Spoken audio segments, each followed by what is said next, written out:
Hello and welcome back everyone. And as requested, as we all love to see those two guys playing, we are having Hikaru Nakamura with the white pieces faced off with none other than the GOAT Magnus Carlsen with the black pieces. This is round 7 of Norway Chess 2024. Let's see how it goes. This is the classical time format, and if the player draws the game, then we are going to see an Armageddon game between both of the players. So we've got pawn to d4 from Hikaru, knight to f6 from Magnus, c4 from Hikaru, and now pawn to e6 from Magnus, knight to c3, bishop to b4, and we've got the Nemzo Indian defense, and we've got pawn to f3, which is Kmush variation of the Nemzo Indian defense. We've got pawn to d5 from Magnus, and now pawn to a3 from Hikaru, bishop takes c3, b takes c3, and now pawn to c5 from Magnus. C takes d5, knight takes d5, hitting the pawn on c3, d takes c5, because if you take right now, we will trade the queens, and white is completely fine, so we've got queen to a5, which is the main move, and now pawn to e4 from Hikaru. If you meant to take with the knight here, then after queen to d2, you will end up a little bit bitter at the end.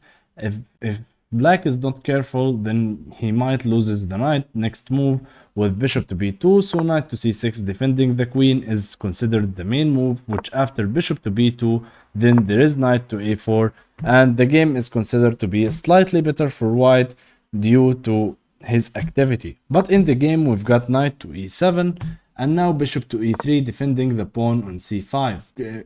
Kingside castles from Carlsen, and now queen to d2 to defend the pawn on c3. We've got rook to d8, and now queen to b2 to keep the pawn on b2 defended, knight to a6 hitting the pawn on c5, and now knight to h3. Pawn to e5 from Magnus hitting that knight from a distance. We've got knight to f2, trying to reroute this knight to d3 basically, where it will put pressure on the e5 pawn, also defends the pawn on c5.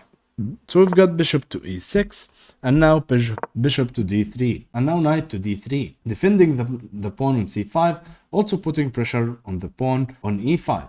So we've got queen to c7, queen to b5, and here bishop to d7 was played, queen to b2 back, and now bishop to e6, queen to b5 back, defending the pawn on c5, and we've got a repetition of moves. Now you may think this is boring, why you will bring us a drawn game? Because this game was the reason that we play Armageddon. Armageddon, we've got Hikaru, got the white pieces again, and facing off Magnus Carlsen. Here black in the Armageddon games plays with no increment, but if they get a draw, as black, they play with a little bit time less than white, but if they get a draw, they immediately win and they move on.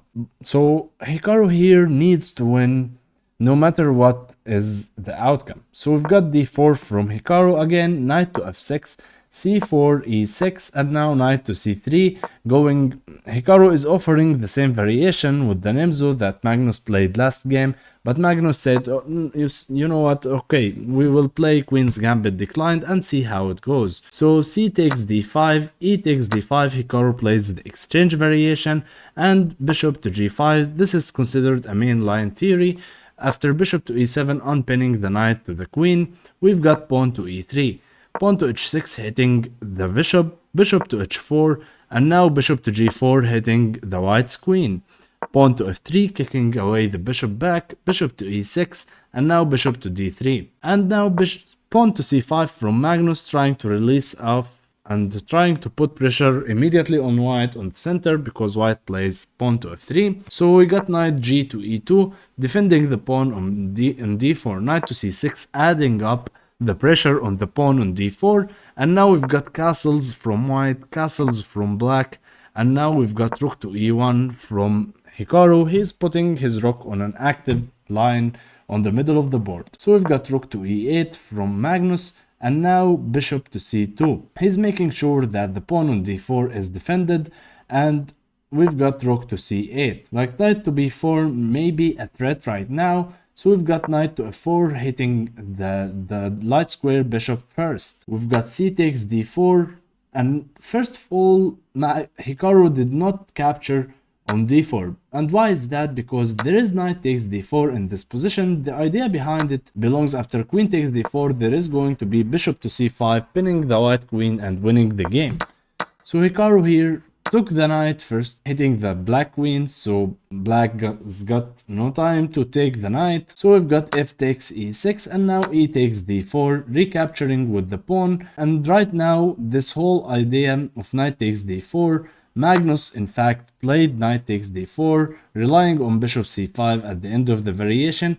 But right now, Hikaru is relying on bishop to g6, hitting the rook. So we've got rook to f8, and we've got bishop to f2 from Hikaru, hitting that knight, also that pawn behind it. So knight to e6 is the only move to defend the pawn on a7, and at the end of the variation, Hikaru ended up winning the middle or the center pawn on e6, and now Magnus is left over with an isolated pawn on d5. And remember, white has to win the game, otherwise he loses the Armageddon. So we've got pawn to d4 from Magnus, and now knight to e2, hitting up the pawn with 3 pieces right now with the knight and the bishop and the queen. We've got bishop to c5 to try to defend the pawn, and now knight to f4. The knight on f4 is trying to reroute itself to d3 because the knight is the best blockading pieces in front of the isolated pawns. So we've got knight to d5 trying to exchange off those knights, and now we've got queen to b3, sacrificing the knight on f4 completely. And Magnus accepts it. He goes knight takes f4, and now we've got rook to d6, checking the black king, also winning the black queen next move. So we've got king to h8, and now rook takes d8, and it seems good till now. White has got a good winning chances, but also black is getting a good drawing chances, because after rook c takes d8, right now the bishop is being hit on g6, and also the pawn on b7 is loose from black. And who knows, this game could go either way or could end in a draw. So we've got queen takes b7, giving away the bishop in compensation to win the knight. So we've got knight to e5, hitting that bishop with 2 pieces right now. And we've got bishop to e4, that nice wooden shield, as a famous streamer will say. That bishop is good on the center of the board, but also these knights are so powerful. So we've got bishop to b6, dropping back, defending the pawn on a7, also still defending the pawn on d4. And now we've got pawn to a4. Hikaru is trying to really push hard for the win, and he's trying to push his passed pawns on the queen side. So we've got knight to c4, and now we've got queen to a6 from Hikaru, and the game is really super tense right now. If black intends to take the pawn on b2, then after a5, white is just winning. It is just a game over, because after bishop to c5, then queen to b5, the bishop is being hit, the knight is being hit.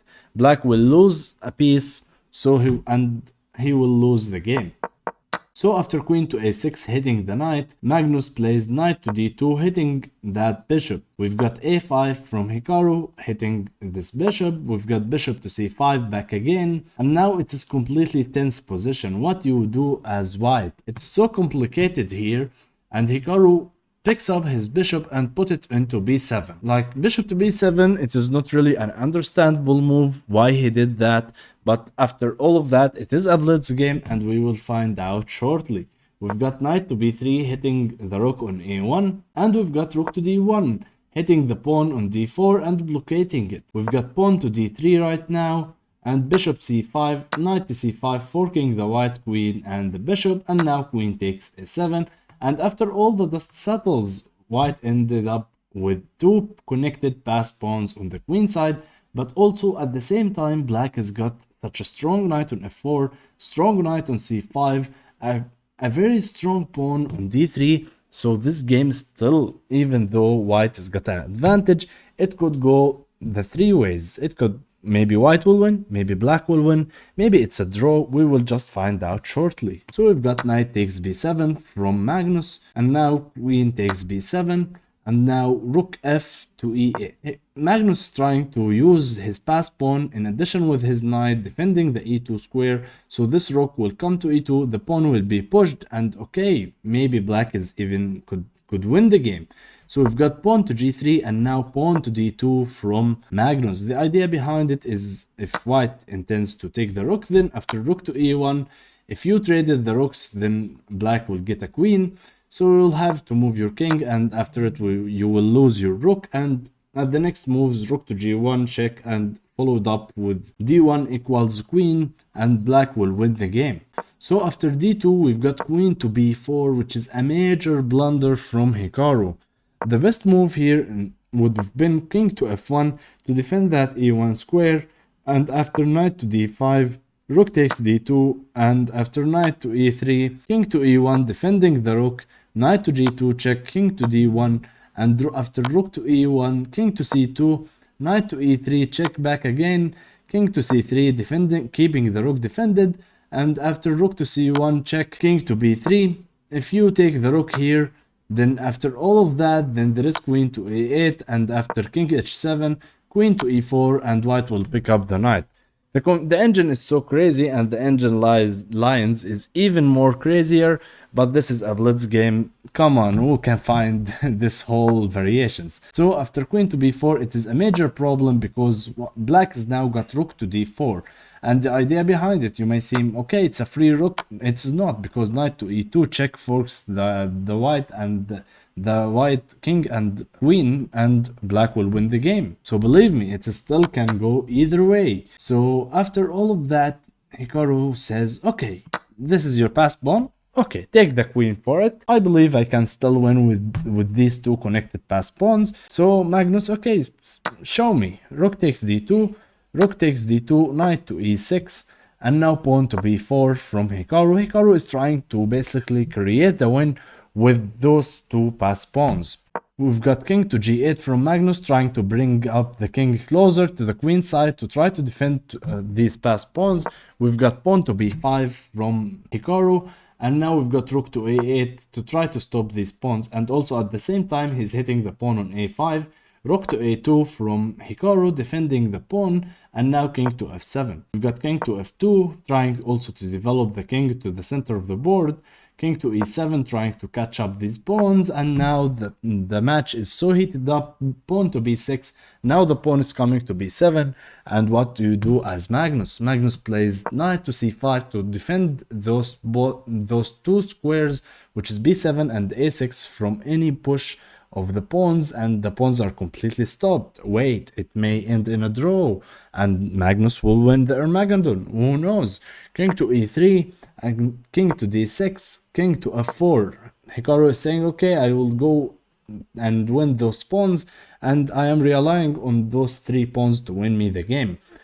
Magnus says, okay, you are not getting in. Pawn to g6, and now pawn to h4 from Hikaru. Hikaru is really trying to push for a win, as draw will end up being a win for black. So we've got king to d5, king to g4 from Hikaru, and now king to c6, and now the king is successfully reached the square of the two pawns, and the two pawns are completely stopped. We've got pawn to h5 from Hikaru, rook to g8 from Magnus, rook to c2 pinning that knight. Also in some variation the rook may sacrifice because the pawn on b7 will be stronger. So we've got king to b5 unpinning the knight, and now h takes g6, rook takes g6, and after king to h5 the game is ended. You may seem, okay, for sure the game ended in a draw, right? Because after that black will just take the pawn on g3, those pawns are stopped, and after it white takes the pawn on h6, it's just a draw. Like, white can't really win here. After rook takes f3, rook a3, and win those pawns, it is just an easy draw. But it is not. After king to h5, believe it or not, Magnus Carlsen here flagged, and Hikaru Nakamura won the game against Magnus Carlsen and moved on to win the round. Thank you guys for watching. I hope you enjoyed those two interesting games, and make sure, if you want to see more of those players playing such a crazy middle games and such a crazy games, make sure to watch the latest videos we just dropped on the channel of the Norway Chess 2024 and stay tuned for the next round.